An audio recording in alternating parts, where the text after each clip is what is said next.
মসজিদের পাশের বাড়ি গেছে চাঁদা তুলতে, তাই তো?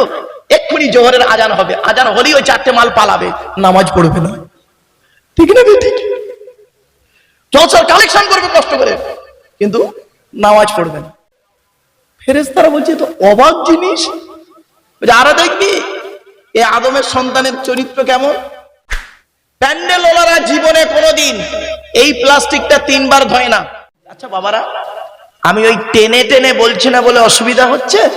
হ্যাঁ, টেনে টেনে বলছি না বলে একটু মালটা গরম হয়ে যাক, টেনে টেনে দিচ্ছি বাবা। কারণ অনেকে বলে টান না দিলে বক্তা বেকার। তো যাই হোক, চলো। তো 1 নাম্বার হলো, কমিটি হতে গেলে কি হতে হবে বাবা? সৎ হতে হবে। কি বললাম? সৎ হতে হবে। 2 নাম্বার, 5 ওয়াক্ত নামাজি হতে হবে। কি বললাম? এই দেখেন, রাগ করবেন না কেউ। জলসা কমিটি, জলসার জন্য 4 জন ছেলে বাড়ি বাড়ি কালেকশন করছে। 42 ডিগ্রি গরমে ঘেমে গেছে, বেলা 1টার সময় রোদে ঘেমে গেছে। আল্লাহর ফেরেশতারা ওদের ওই ঘাম দেখে আল্লাহকে বলছে, আল্লাহ আপনার বান্দারা কত আপনাকে ভালোবাসে, আপনার নবীর মাদ্রাসার জলসার জন্য কালেকশন করছে, ঘেমে গেছে দেখেন, সারাদিন না খেয়ে বাড়ি বাড়ি কালেকশন করছে। আল্লাহ ফেরেশতাদের বলছে, ওদের চিনিস? ওরা কি জিনিস? ফেরেশতারা বলছে কিরকম? বলে এই দেখ, মসজিদের পাশের বাড়ি গেছে চাঁদা তুলতে, তাই তো? এক্ষুনি জোহরের আজান হবে, আজান হলেই ওই চারটে মাল পালাবে, নামাজ পড়বে না। ঠিক না ঠিক? জলসার কালেকশন করবে কষ্ট করে, কিন্তু নামাজ পড়বে না। আবার আল্লাহ বলছে দেখবি এ আদমের সন্তানের পরিচয় দেখবি? ফেরেশতারা বলছে দেখান। বলছে এই দেখ, রমজান মাস ভোরের বেলা শেষ খাবার খেলো, আর মাগরিবের আজানের আগে এতগুলো ইফতার নিয়ে বসলো। সারাদিন রোজা রেখেছে, কষ্টতে খাচ্ছে না যতক্ষণ না আজান হচ্ছে। ফেরেশতারা দেখে বলছে, আল্লাহ আল্লাহ আপনার আদমের সন্তানেরা কি জিনিস, সেই ভোরের বেলা খেয়েছে, সারাদিন না খেয়ে ইফতার নিয়ে বসে আছে, আপনার অনুমতি না হলে খাচ্ছে না। আল্লাহ বলছে কি জিনিস ওদের চিনিস? বলছে কিরকম? বলে সারাদিন রোজা রেখেছে, এক ওয়াক্ত নামাজ পড়েনি। ঠিক না বেটি? রোজা রেখেছে, নামাজ পড়েনি। ফেরেশতারা বলছে তো অবাক জিনিস, আরো দেখবি এই আদমের সন্তানের চরিত্র কেমন। তো বলছে কিরকম? বলছে এই দেখ, নামাজও পড়েনি, রোজাও রাখেনি, ইফতারের সময় ইফতার করতে বসে পড়ে। ঠিক না বেটি? আল্লাহ শোনেন, আমার ওয়াজ বাড়ি থেকে ভাববেন। আল্লাহ ফেরেশতাদের বলছে কিয়ামতের মাঠে ওদের যখন আমি জিজ্ঞাসা করবো, এই নামাজও পড়িসনি, রোজাও রাখিস, ইফতার করলি কেন? তখন ওরাই আবার আমাকে দলিল দেবে, আল্লাহ কি হ্যাভ ইউ এনি প্রবলেম? অসুবিধা হচ্ছে বাবা? ওরাই আমাকে আবার দলিল দেবে। কি দলিল? ওরাই বলবে, আল্লাহ আপনার নবী মুহাম্মদ সাল্লাল্লাহু আলাইহি ওয়াসাল্লাম পৃথিবীতে বলে এসেছিল রোজাদারের 2টো খুশি। কটা খুশি? 2টো খুশি। একটা আল্লাহর দিদার, আর দ্বিতীয়টা হলো ইফতারের সময়। অতএব রোজা রাখি বা না রাখি, ইফতারের সময় তো বসে পড়েছি। কিছু বুঝতে পারছেন ওয়াজ? চলো 3 নাম্বার, জলসা কমিটি হতে গেলে বাবা তাকে হালাল খাবার খেতে হবে।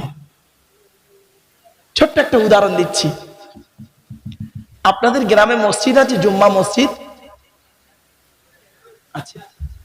ধরুন জুম্মার দিনে একজন মুসলিম 25 বছরের যুবক ছেলে, কি 25 বছরের মুসলিম যুবক ছেলে, সাদা পায়জামা পাঞ্জাবি সাদা টুপি পরে জুম্মার দিনে খুতবার সময় মসজিদে উঠেছে, নামাজ পড়তে, প্রচুর পরিমাণ বাংলা মদ খেয়ে। কি মাল বললাম? বাংলা মাল, ইংলিশ মাল নয়। ইংলিশ মাল খেলে তো বডি বাড়ে। হুইস্কি, কিংফিশার, ম্যাকডোনাল্ড, পেলাট, ওয়াইন, রিডমিল, ব্লক, ব্রাইন, এসব মদের নাম বললাম রে বাপ। যারা খায় তারা বুঝতে পারছে। সেদিন এরকম মদের নাম বলছি, একটা বুড়ো অপর বুড়োকে বলছে, দেখছি দেখছি হুজুর কিরকম কোরআনের আয়াত বলছে। যাই বাংলা মদ খেয়েছে, খেয়ে ছেলেটি মসজিদে উঠেছে। আপনারা তাকে কি করবেন বলুন তাড়াতাড়ি বলুন। আরে ভাই বলুন না, একটু কথা বলুন না। আপনাদের দেখে মনে হচ্ছে আপনাদের সঙ্গে যেন আমার শ্রীরামপুর কোর্টে ধর্ষণের মামলা চলছে যেন মনে হচ্ছে। কেন? একটু মনে ফ্রি মাইন্ডে বুঝতে পারছেন না? কি করবেন? তাকে বের করে দেবেন। ছেলেটি যদি বের হতে না চায়,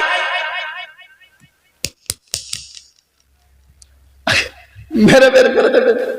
আচ্ছা, ছেলেটার অপরাধ কি বলুন? বাংলা বলছে, বাংলা মানে বাংলা মদ খেয়েছে, তাই তো? তাহলে মদ হলো হারাম খাবার, মসজিদ পবিত্র স্থান, হারাম খাবার খেয়ে পবিত্র স্থানে উঠেছে, তাই আপনারা তাকে বের করে দিলেন। বের হতে চাইল না, মেরে বের করে দিলেন। কত ভালো মানুষ আপনারা। আপনাদের দেখে মনে হচ্ছে আজই সন্ধ্যা 6টার সময় জান্নাতের জানালা ভেঙে সব পালিয়ে এসছে। রাগ করবেন না। মুসলমানের বাচ্চা, চাকুন্দির মানুষ, মদ খাওয়া যেমন হারাম, সুদ খাওয়া তেমন হারাম, বিয়ের পণ নেওয়া তেমন হারাম, জমির আল চুরি করা তেমন হারাম, হুকুমের কারেন্ট নেওয়া তেমন হারাম, পিতামাতার গালি দেওয়া তেমন হারাম, স্ত্রীর কে মারধর গালিগালাজ করা তেমন হারাম, স্ত্রীর পিতামাতার গালি দেওয়া তেমন হারাম, ভাই ভাই হক সম্পত্তি নষ্ট করা তেমন হারাম।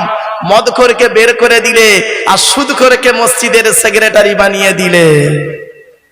বাহ বাহ বাহ বাহ, কি আজীব জিনিস। এই জন্য কোরআনে বলা আছে মসজিদের দায়িত্ব নেবে তারা যাদের মধ্যে 5টা গুণ আছে। কি কি শুনে নিন। কোরআন বলছে, ইন্নামা ইয়ামুরু মাসাজিদাল্লাহ মান আমানা বিল্লাহ ওয়াল ইয়াউমিল আখির ওয়া আকামাস সালাত ওয়া আতাজ যাকাত ওয়া লাম ইয়াখশা ইল্লাল্লাহ ফাআসা উলাইকা আন ইয়াকুনু মিনাল মুহতাদিন। পবিত্র কোরআন 10 নম্বর পারার 8 নম্বর পৃষ্ঠা 9 নম্বর লাইন, সূরার নাম সূরা তাওবা আয়াত নম্বর 18। আল্লাহ বলছেন মসজিদের দায়িত্ব তারাই নেবে যাদের মধ্যে 5টা গুণ আছে। 1 নাম্বার, যে ওই ব্যক্তি মসজিদের দায়িত্ব নেবে, সভাপতি, সেক্রেটারি, ক্যাশিয়ার, কমিটি হওয়ার যোগ্য, যে ব্যক্তি আল্লাহকে 100% বিশ্বাস করে। জোরে বলুন সুবহানাল্লাহ। 2 নাম্বার, যে ব্যক্তি আল্লাহ কিয়ামতকে 100% বিশ্বাস করে। সুবহানাল্লাহ বলা গেল না? 3 নাম্বার, ওয়া আকামাস সালাত, যে ব্যক্তি 5 ওয়াক্ত নামাজ আদায় করবে। জোরে বলুন। এই মসজিদ কমিটি অনেক আছে 5 ওয়াক্ত নামাজ পড়ে না, ঠিক না বে ঠিক? কালকের কমিটি থেকে বাদ দিয়ে দেবেন, বড় এখান থেকে। 5 ওয়াক্ত নামাজ পড়ে না, মসজিদের কমিটি হয়ে বসে আছে। ও কোটিপতি বলে না, কোটিপতি বলে তাকে সভাপতি বানিয়ে রেখেছো। কিয়ামতের মাঠে চলো, চলো কিয়ামতের মাঠে দেখা হবে। 4 নাম্বার হলো ওয়া আতাজ যাকাত, যাকাত আদায় করতে হবে, তবে মসজিদ কমিটি হতে পারবে সে, যদি যার উপরে যাকাত ফরজ হয়। আর গরিব বলে আদায় করতে হবে না। কত মসজিদের ক্যাশিয়ার আছে, হিসেব চাইলেই মাল খালি পালাচ্ছে, খালি পালাচ্ছে, তার মানে মাল ঘাপলা। মসজিদের নামে পুকুর, মসজিদের নামে জায়গা জমি, মসজিদের নামে টাকা পয়সা রয়েছে, আত্মসাৎ করে নিচ্ছে। রাগ করবেন না। তবে অনেকে আছে মসজিদের বদলে মাদ্রাসার নামেও চাঁদা তুলে পেটে খেয়ে নিচ্ছে, গাড়ি বাড়ি বিল্ডিং করে নিচ্ছে। কত পিসা মরি সাহেব আছে গো বাপ। রাগ করো না। আল্লাহর কোরআন বলছে যারা এতিমের মাল ভক্ষণ করে তারা তাদের পেটে নরকের আগুনগুলো ঢোকাতে শুরু করে। Reference to the holy Quran, ইন্নাল্লাযীনা ইয়াকুলুনা আমওয়ালাল ইয়াতামা যুলমান ইন্নামা ইয়াকুলুনা ফি বুতুনিহিম নারা ওয়া সায়াসলাউনা সাঈরা। পবিত্র কোরআন 4 নম্বর পারা 17 নম্বর পৃষ্ঠা 14 নম্বর লাইন, সূরার নাম সূরা নিসা আয়াত নম্বর 10। আল কোরআন, কোরআন বলছে নিশ্চয়ই যারা ইতিমের মাল ভক্ষণ করে, গরিবের মাল ভক্ষণ করে নেয়, তারা তাদের পেটে নরকের আগুনগুলো ঢোকাতে শুরু করে। আল্লাহ পাক তাদের জন্য সাইরি নামক জাহান্নাম নির্ধারিত করে রেখে দিয়েছে। আমার বাপের অনুরোধ করে বলছে, রাগ করবেন না আমাকে। চলুন 5 নম্বর হলো ওয়ালাম ইয়াখশা ইল্লাল্লাহ। মসজিদ কমিটি ওই ব্যক্তি হবে যে ব্যক্তি আল্লাহ ছাড়া কাউকে ভয় করবে না। জোরে বলুন সুবহানাল্লাহ। এ মুসলমানের বাচ্চা এমন, এরা করেছে কি, পার্টিকে কেন্দ্র করে মসজিদ ভাগ করে ফেলেছে। ঠিক না ঠিক? এ মুসলমানের বাচ্চা এমন, ধর্মের ভিতরে সিলসিলাকে কেন্দ্র করে মসজিদ ভাগ করেছে। ঠিক না ঠিক? তবলিগের একটা মসজিদ করলো, একটাই মসজিদ ছিল, তার মধ্যে 2-4 জন তবলিগ ছিল, 2-4 জন বেরেলি ছিল, 2-4 জন আহলে হাদিস ছিল, 2-4 জন ফুরফুরা ছিল। গন্ডগোল পেকে গেল, যাদের টাকা বেশি হলো তারা আলাদা আলাদা মসজিদ করে নিল। এখন মসজিদটাকেও ভাগ করে ফেললো এরা। ঠিক না ঠিক? আল্লাহ ভূমিকম্পে ঢুকিয়ে দেয় না, কপাল ভালো এখনো ভারতে বেঁচে আছো। রাগ করো না বাপ, আমার কথাগুলো শুনতে খারাপ লাগছে, সাময়িক, একটু মূল্যায়ন করুন, ক্লিয়ার হয়ে যাবে। চলুন এবার আসছি, কমিটি হতে গিয়ে, শ্রোতা হতে গেলে 3টে জিনিস লাগবে আপনাদের। কটা? 3টে। কি কি শুনে নিন, এ ভুল আর কোনোদিন করবেন না, যা করেছেন। দেখি আলোচনা করলেই পেয়ে যাব। আমার এই টাইম ধরে ওয়াজ আমি জীবনে করিনি। আর এই হুগলি হাওড়ার লোকেরা আর উত্তর 24 পরগনায় কিছু জায়গার লোক আছে, তারা এই বক্তাদের টাইম ধরে ওয়াজ করায়। 1.5 ঘন্টা হয়ে গেল, ব্যাস শেষ। 2 ঘন্টার 1 মিনিট ওপারও যাবে না এপারও যাবে না।